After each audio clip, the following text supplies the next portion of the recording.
오디세이아 3권 시작하겠습니다. 아테나의 인도를 받은 텔레마코스의 배는 필로스에 닿았습니다. 마침 바닷가에서는 네스토르와 필로스 사람들이 포세이돈에게 제물을 바치는 중이었죠. 참고로 네스토르는 포세이돈과 티로의 후손입니다. 아테나는 텔레마코스에게 곧장 네스토르에게 가서 오디세우스의 생사와 행방을 사실대로 말해줄 것을 청하라고 하였습니다. 텔레마코스가 한참이나 연장자인 네스토르에게 어떻게 말을 걸어야 할지 주저하자 아테나는 일부는 스스로 생각할 것이고 일부는 신이 말하게 해줄 것이라며 그를 북돋아 주었죠.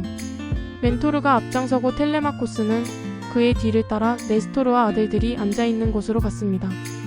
네스토르와 그의 아들들은 손님을 환대하며 자리를 마련해 주었죠. 네스토르의 아들 페이시스트라토스가 마침 포세이돈에게 제물을 바치는 중이라며 사람은 누구나 신을 필요로 할 때가 있으니 두 사람에게도 포세이돈에게 기도하기를 권하였습니다. 그는 텔레마코스가 더 젊고 자신과 동년배이니 아테나에게 먼저 헌주를 위한 황금잔을 건네주었죠. 그러자 아테나는 자신에게 먼저 잔을 준 페이시스트라토스의 태도에 흐뭇해하며 포세이돈에게 기도하였습니다. 내 말을 들어주소서. 대지를 떠받치는 포세이돈이여. 그대는 기도하는 우리에게 이 일이 이뤄지는 것을 거부하지 마소서. 먼저 네스토르와 그의 아들들에게 영광을 내려주시고 그 다음에는 필로스의 모든 백성들에게 이 훌륭한 헤카톤베에 대해 자애롭게 보답해 주시기를. 또 날랜 검은 배를 타고 이곳을 찾은 텔레마코스와 내가 그 목적을 달성하고 귀향하게 해주세요. 텔레마코스도 황금잔을 건네받고 똑같이 기도하였습니다. 이후 살코기를 구워 먹고 마시며 식사를 하였죠. 식사가 끝나기를 기다렸다가 네스토르는 손님들이 누구이며 어디에서 왔는지 물었습니다. 텔레마코스는 자신이 오디세우스의 아들이고 아버지의 생사와 행방을 묻기 위해 왔으니 보고 겪으신 그대로 말씀해달라고 청했습니다. 그러자 네스토르가 기억을 되짚으며 대답했습니다. 그는 아킬레우스를 따라 해안의 여러 도시들을 공격하고 전리품을 나누었던 일들과 트로이 도성을 둘러싸고 싸웠던 일들을 말하며 그곳에 아킬레우스, 파트로클로스, 아이아스, 그리고 자신의 아들 안틸로코스가 죽어 누워있다고 하였죠. 10년 만에 겨우 계책으로 트로이를 함락할 수 있었는데 책략으로는 오디세우스를 능가할 사람은 없었다고 추켜 세웠습니다. 그리고 네스토르는 귀향에 대해서도 이야기했습니다.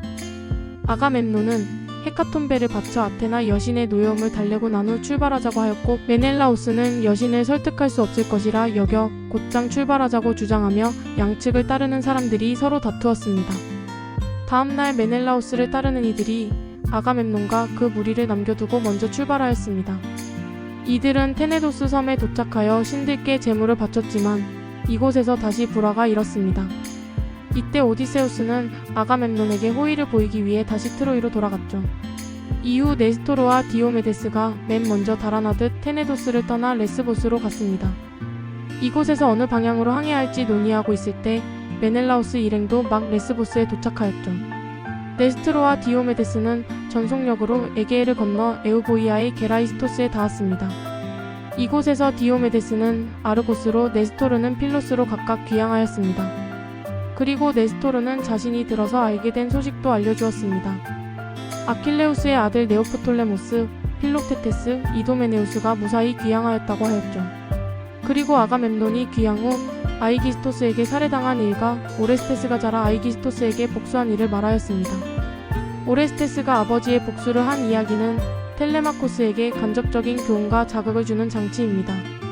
오레스테스가 아이기스토스를 살해한 것은 그가 20살 때로 마침 텔레마코스도 20살이어서 계속 비교하게 되죠. 네스토르는 오디세우스의 집에서 구원자들이 흉악한 짓을 저지르고 있는 것을 들어 알고 있다며 자신이 알기에 신이 그렇게까지 드러내놓고 누군가를 돌보아준 것은 오직 오디세우스밖에 없었으니 오디세우스가 어느 날 돌아와 그자들에게 대가를 치르게 할 것이라고 하였습니다. 그리고 여신이 오디세우스를 사랑해준 것처럼 텔레마코스도 사랑해준다면 좋을 것이라 하였죠. 텔레마코스는 또 네스토르에게 아가멤논이 어떻게 죽게 되었으며 그때 메넬라오스는 어디에 있었는지 이야기해주기를 청하였습니다. 네스토르는 메넬라오스가 돌아와 아이기스토스가 살아있는 것을 보았더라면 그자는 죽어 무덤에 묻히지도 못했을 것이라며 이야기를 시작하였습니다. 자신들이 트로이에서 전쟁을 치르는 동안 아이기스토스는 아가멤논의 아내 클리타임네스트라를 유혹하려고 애썼습니다. 하지만 아가멤논이 트로이로 떠날 때 가인 한 명을 아내의 곁에 두어 지키도록 하였기에 뜻을 이룰 수 없었죠.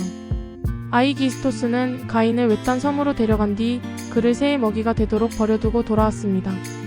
이후에야 결국 클리타임 네스트라를 유혹해 그녀를 자신의 집으로 데려갈 수 있었죠.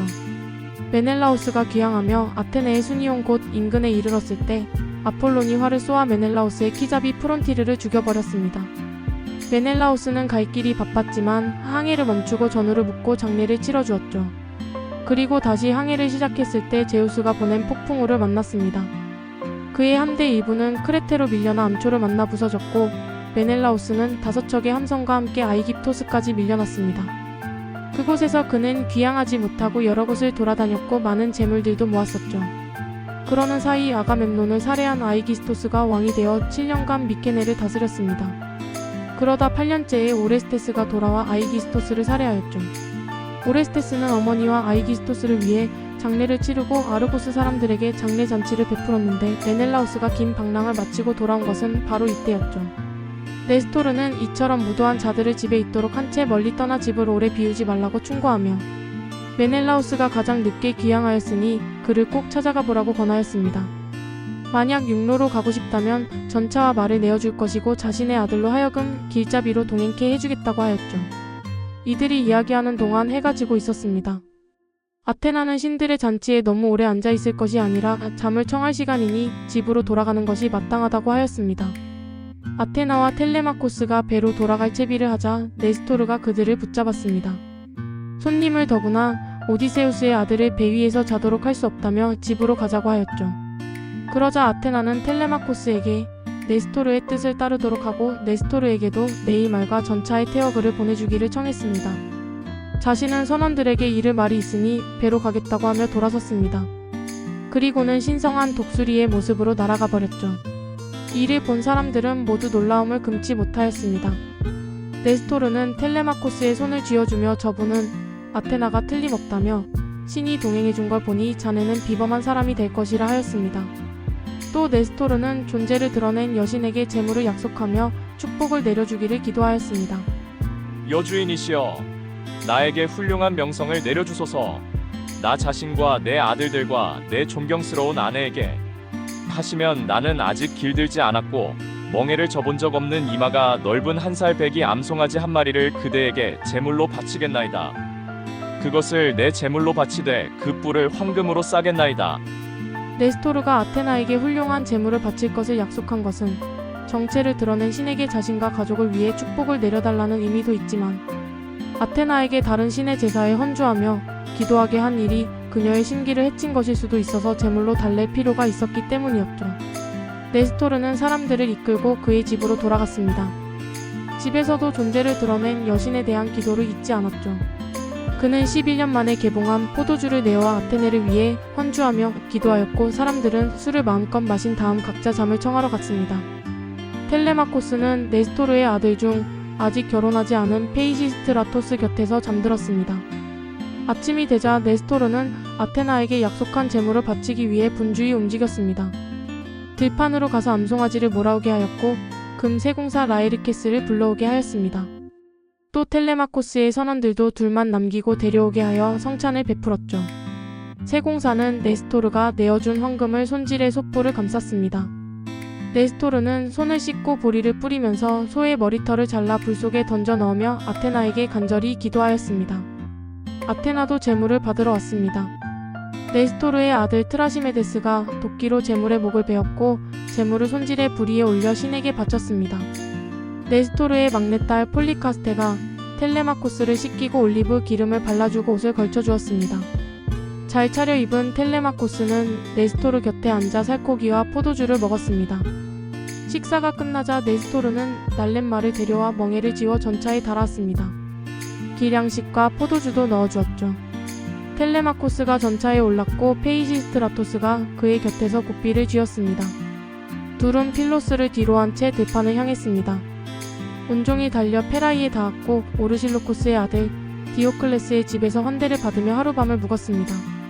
오르실로코스는 알페이오스 강의 아들입니다. 그리고 아침이 되자 다시 전차에 올라 벌판을 달렸습니다. 오디세이아 3권은 끝이 났습니다. 필로스의 네스토르를 만나 아버지의 소식을 물었고 전쟁이 끝나고 귀향하려고 할 때까지는 무사했다는 이야기를 들었습니다. 한편 필로스의 네스토르는 텔레마코스에게 식사와 휴식 말과 전차까지 제공하며 손님을 대하는 환대의 정석을 보여주었습니다. 그는 한참이나 많은 나이지만 젊은 손님에게 환대의 미덕을 실천합니다. 그리고 신에 대한 존경심과 경건한 태도도 보여주었죠.